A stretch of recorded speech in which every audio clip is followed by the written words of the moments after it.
আমার সকল বন্ধুদের নমস্কার জানিয়ে আর মুক্তিজ কিচেনে সবাইকে স্বাগত জানিয়ে আজকের ভিডিওটা শুরু করলাম। প্লিজ সবাই পুরো ভিডিওটা দেখতে থাকুন, কেউ স্কিপ করবেন না। আজকে করলাম ঝরঝরে সাদা পোলাও। এই ঝরঝরে সাদা পোলাওটা করতে গেলে কিছু টিপস আছে যেটা মেনে চলতে হবে। যেমন চালটা মেপে নিতে হবে, সেই মাপেই জলটা দিতে হবে, যেটুকু চাল তার ডবলটুকু জল। আর চালটা যখন ধোবেন বন্ধুরা, ধুয়ে চালটা যাতে শুকিয়ে যায় সেইভাবে জলটা ঝরিয়ে রেখে দেবেন। তারপর চালটা একটু ভেজে নেবেন সুন্দর করে আদা আর কাঁচা লঙ্কা দিয়ে।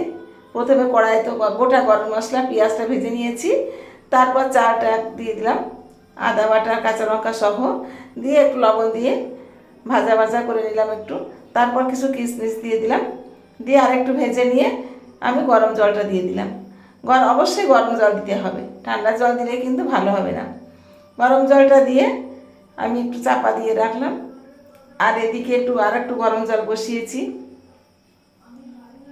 এই গরম জলটায় আমি কি করব, এখানে আমি একটু গুঁড়ো দুধ নিয়ে এই গরম জলটায় গুলে নেব।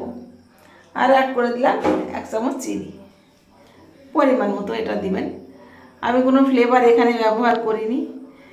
গুঁড়ো দুধটা গুলে আমি ওর ভিতরে দিয়ে দেবো।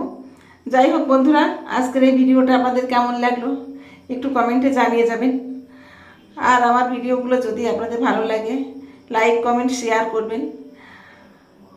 আর আমার যদি ভিডিওগুলো ফেসবুক পেজ থেকে দেখেন তাহলে আমার পেজটাকে ফলো করে আমার পাশে থাকবেন। আর যদি আপনারা আমার ভিডিওগুলো ইউটিউব চ্যানেল থেকে দেখেন তাহলে আমার চ্যানেলটাকে সাবস্ক্রাইব করে পাশে থাকা বেল আইকনটি অন করে দেবেন।